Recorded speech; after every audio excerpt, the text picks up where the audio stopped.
मेरे को बताइए प्राची जी कि अगर कोई भी किसी को फोन पे बात कर सकता है तो उसको पब्लिक स्टेटमेंट देने की क्या जरूरत है? वाजपेयी जी के लीडरशिप हमारी लीडरशिप के साथ प्राइवेटली बात करते हैं, हम एक एक्चुअल अलायंस है। ये सपा और कांग्रेस जैसा अलायंस नहीं है कि कांग्रेस को बिना बताए जो है 6 सीट रिलीज कर दो, ये इनका कोई अलायंस नहीं से प्रेशर पॉलिटिक्स करते हैं। आज सबसे ज्यादा खुश हरियाणा के चुनाव नतीजे में भारतीय जनता पार्टी के बाद कोई है तो उद्धव ठाकरे की सरकार है और उद्धव ठाकरे की पार्टी है, क्योंकि उद्धव ठाकरे जी को पता है कि उनको कांग्रेस पार्टी मुख्यमंत्री पद का उम्मीदवार नहीं बनाने वाली थी। अब वो प्रेशर पॉलिटिक्स अप्लाई कर रहे हैं, इसीलिए पब्लिक स्टेटमेंट दे रहे हैं। तो इनमें आपस में इतने झगड़े। अब मैं जम्मू कश्मीर की बात अनुराग भदौरिया का जवाब देना चाहता हूं। जम्मू कश्मीर के अंदर भारतीय जनता पार्टी के 29 सीटें आई, कांग्रेस पार्टी की 10 सीट नहीं आई। भारतीय जनता पार्टी का 26% वोट शेयर आया, कांग्रेस पार्टी का 12% भी वोट शेयर नहीं आया। समाजवादी पार्टी चुनाव नहीं लड़ सकी। दलित मेजॉरिटी सबकी सब दलित रिजर्व सीट पे भारतीय जनता पार्टी जीती। हरियाणा की दलित मेजॉरिटी सीट पे भारतीय जनता पार्टी जीती। हरियाणा की जाट डोमिनेटेड सीट पे 50% सीट जीते, महिला डोमिनेटेड सीट पे मेजॉरिटी सीट जीते। तो अनुराग जी जनता के जमीन में नहीं देखते। अच्छा ठीक है प्रदीप जी, अनुराग जी दोनों को बीच में रोकियो। आपने उद्धव ठाकरे का जिक्र किया, यही तो मैं जानना चाह रही थी। आनंद दुबे जी, अब यही बात बीजेपी भी आपसे पूछ रही है, प्रेशर टैक्टिक्स अपना रहे हैं क्या आप लोग? हर व्यक्ति के बीच में बोलते हैं। अनुराग जी नहीं, बीच में नहीं बोलिए। नहीं प्राची जी, विषय ऐसा है कि भारतीय जनता पार्टी को हराया जा सकता है बशर्ते एक रणनीति के तहत काम किया जाए।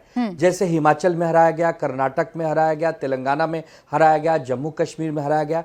हमारे नेता आदरणीय उद्धव ठाकरे साहब यही कह रहे हैं कि अगर एक चेहरा लेकर हम आते हैं महाविकास आघाड़ी में तो भारतीय जनता पार्टी और उनके सहयोगियों का सुपड़ा साफ कर सकते हैं। भले वो चेहरा आपको शिवसेना के नेता का ना पसंद हो, कोई बात नहीं, आप अपनी पार्टी से बताइए, राष्ट्रवादी से बताइए, हम आपस में समन्वय बनाकर एक चेहरा लाते हैं। ये रणनीति होती है, ये पॉलिटिकल एक प्रकार से कामयाबी पाने के लिए एक करिश्मा होता है जो उद्धव ठाकरे साहब और शिवसेना उनको बता रही है। अब देखिए कि भारतीय जनता पार्टी का महाराष्ट्र में एक प्रकार से कुछ भी नहीं है। इनके सारे जो लोक लुभावने वादे हैं जनता के सामने फेल हो गए हैं, इनके जो भ्रष्टाचार के मामले वो लोगों के सामने उजागर हो गए हैं। तो भारतीय जनता पार्टी महाराष्ट्र में बैकफुट पे है।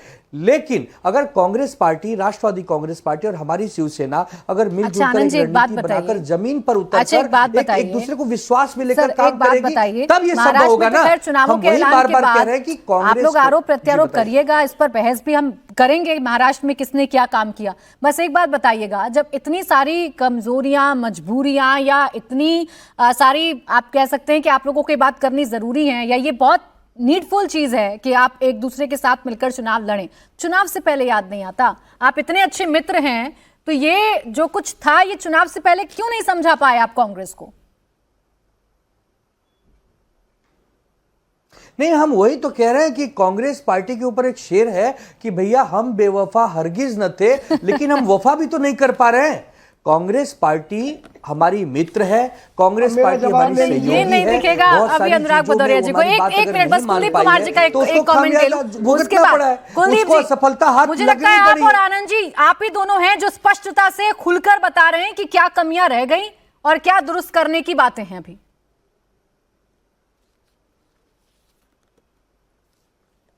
देखिए नहीं प्राची, बिल्कुल प्राची जी बता रहे, क्योंकि एक सेकंड हमें कहीं ना कहीं है कि भारतीय जनता जिस प्रकार से हरियाणा के अंदर माहौल था, हरियाणा का जो माहौल था, हरियाणा के लोग बीजेपी से दुखी थे। हरियाणा में चाहे वो किसान हो, चाहे वो नौजवान हो, चाहे वो युवा हो, लेकिन उस अपॉर्चुनिटी को कहीं ना कहीं कांग्रेस ने कहते हैं ना अति आत्मविश्वास के कारण खोने का काम किया। और मैं फिर कह रहा हूं कि अगर आम आदमी पार्टी उस अलायंस का हिस्सा होती तो हरियाणा के नतीजे आज कुछ और होते, हरियाणा का रिजल्ट कुछ और होता और निश्चित रूप से हरियाणा के अंदर आज इंडिया फीसदी वोट मिला आपको कुलदीप जी? आम आदमी पार्टी को कितना फीसदी वोट मिला हरियाणा में? कितना फीसदी वोट मिला? देखिए हरियाणा में आम आदमी पार्टी को जो सरकार बीजेपी के साथ गठबंधन में रही उस जेजेपी से ज्यादा वोट मिला और उस काफी ज्यादा डबल वोट मिला उस जेजेपी के साथ, जिसके उप मुख्यमंत्री 5 साल तक हरियाणा के अंदर रहे। सोचिए आम आदमी पार्टी ठीक है। अब कुलदीप जी आने वाले चुनावों में आपकी सलाह या आनंद जी आपकी सलाह कांग्रेस कितना मानती है ये अब देखने वाली बात होगी। प्रदीप जी नहीं आ पाऊंगी, अनुराग जी आपके पास भी नहीं आ पाऊंगी। 1.79% वोट प्राची जी। ठीक है।